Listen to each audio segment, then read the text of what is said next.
그리스도 중심 성경 읽기 리딩 지저스. 사랑으로 드러나는 믿음. 일반 서신 2 요한 1서.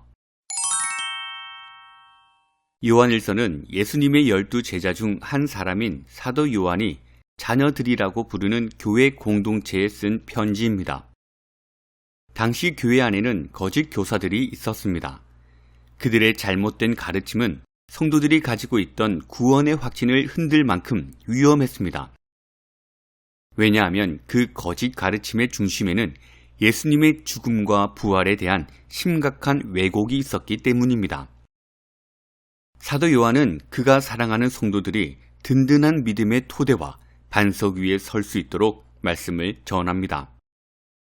오늘날에도 우리가 가진 구원의 확신을 흔드는 거짓 증거와 가르침이 만연하다는 사실을 기억하며 요한일서의 중심 메시지를 살펴보아야 합니다.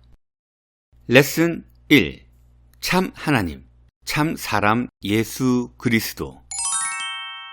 초대교회에는 예수님이 참 하나님이자 참 사람이라는 사실을 거부하는 거짓 교사들이 있었습니다.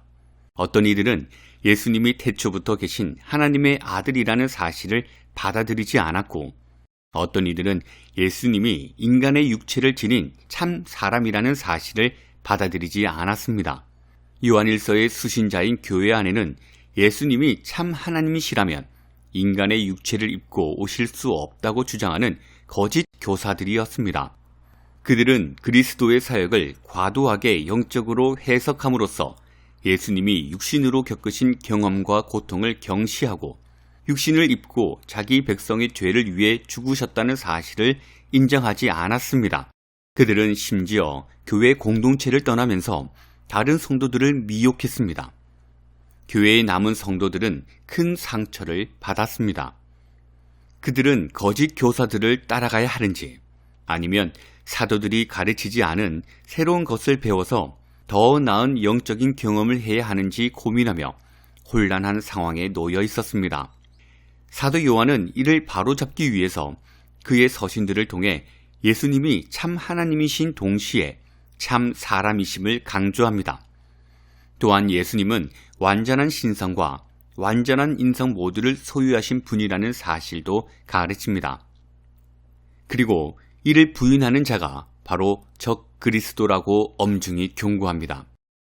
만일 예수님이 우리와 같은 인간의 육체를 입고 오시지 않았다면 그분의 죽음은 우리의 죄를 대속할 수 없었을 것이고, 당연히 예수님의 부활도 우리와 상관없는 사건이 될 것입니다.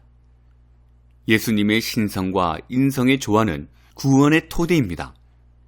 그렇기 때문에 사도 요한은 하나님의 아들이 이 땅 가운데 육체로 오셨다고 거듭 강조하는 것입니다. 레슨 2. 화목제물 예수 그리스도. 사도 요한은 예수 그리스도 안에서 성도들이 얻는 구원의 확실성을 가르치기 위해 화목제물이 되신 예수 그리스도에 관해 설명합니다.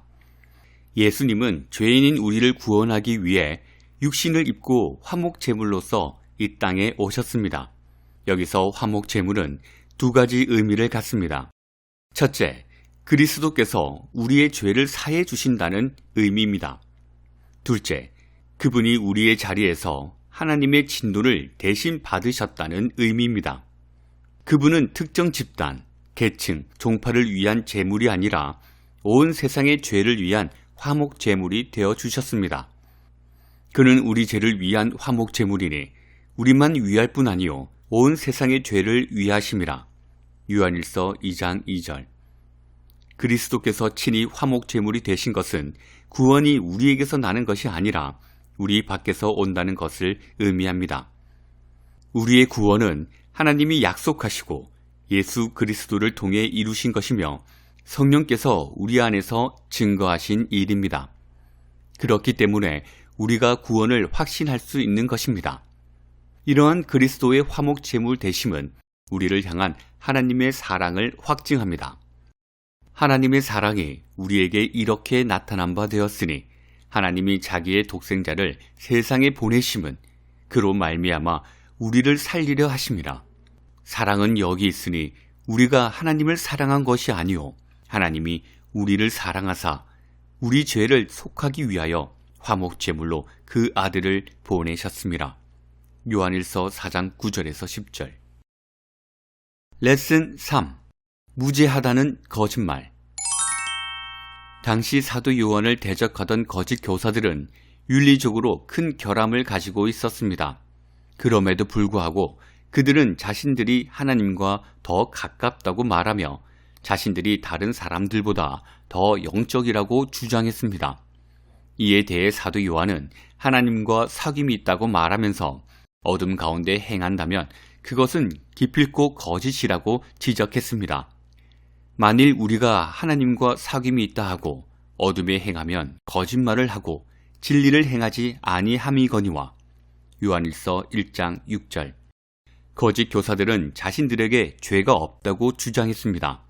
아마도 그들은 예수님을 믿기만 하면 더 이상 회개할 필요가 없다고 생각했을 것입니다.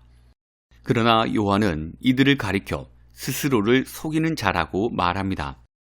만일 우리가 죄가 없다고 말하면 스스로 속이고 또 진리가 우리 속에 있지 아니할 것이요. 요한일서 1장 8절.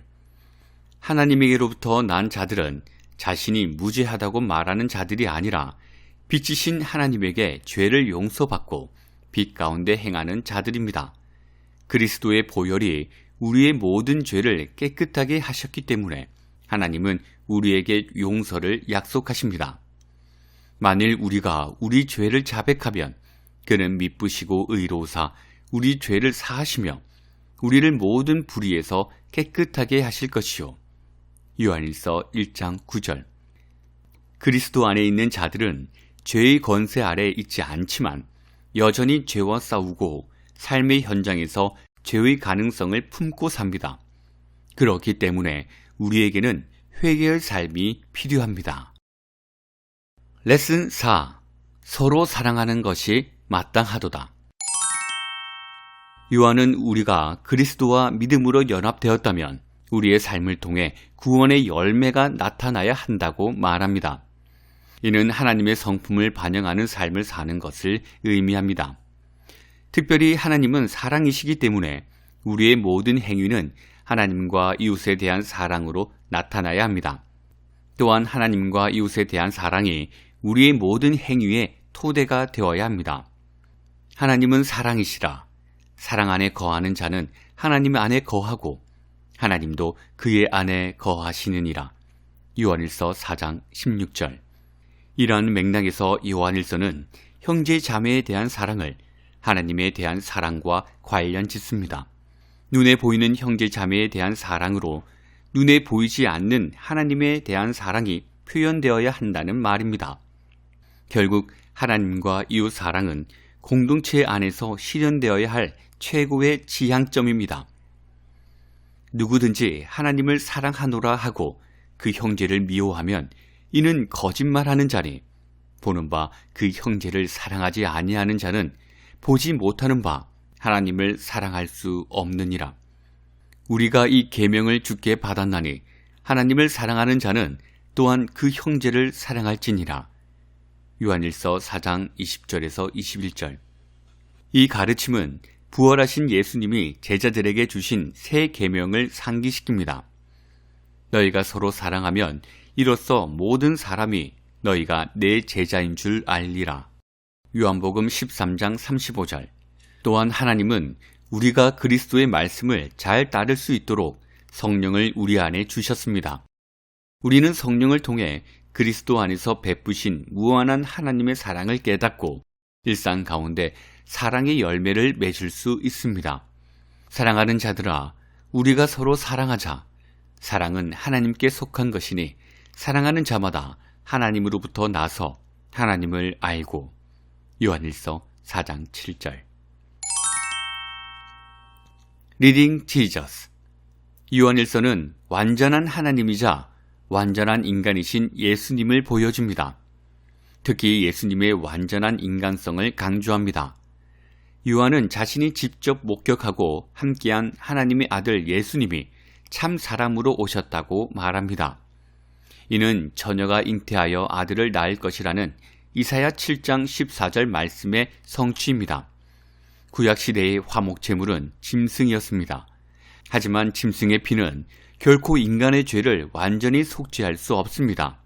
오직 무죄한 그리스도의 피만이 인간의 죄를 속죄할 수 있습니다. 구약의 화목제물은 앞으로 오실 예수님을 가리키는 중요한 역할을 했습니다.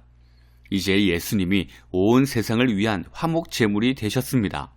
그분은 십자가에서 모진 고통을 당하시고 물과 피를 쏟으심으로써 하나님의 화목제물이 되셨습니다. 사도 요한은 이것을 바로 하나님의 사랑이라고 말합니다. 그리고 그 사랑이 바로 여기에 있다고 말합니다. 이 놀라운 하나님의 사랑의 절정인 예수님은 우리로 하여금 그분의 희생, 사랑, 은혜 앞에 고개 숙여 경배하도록 합니다. 그리고 이 큰 사랑을 경험한 우리는 하나님을 향해 나아갈 뿐 아니라 주변 이웃인 형제 자매를 사랑해야 할 사명을 받았습니다. 우리는 그 거룩한 사명에 마땅히 응답해야 합니다.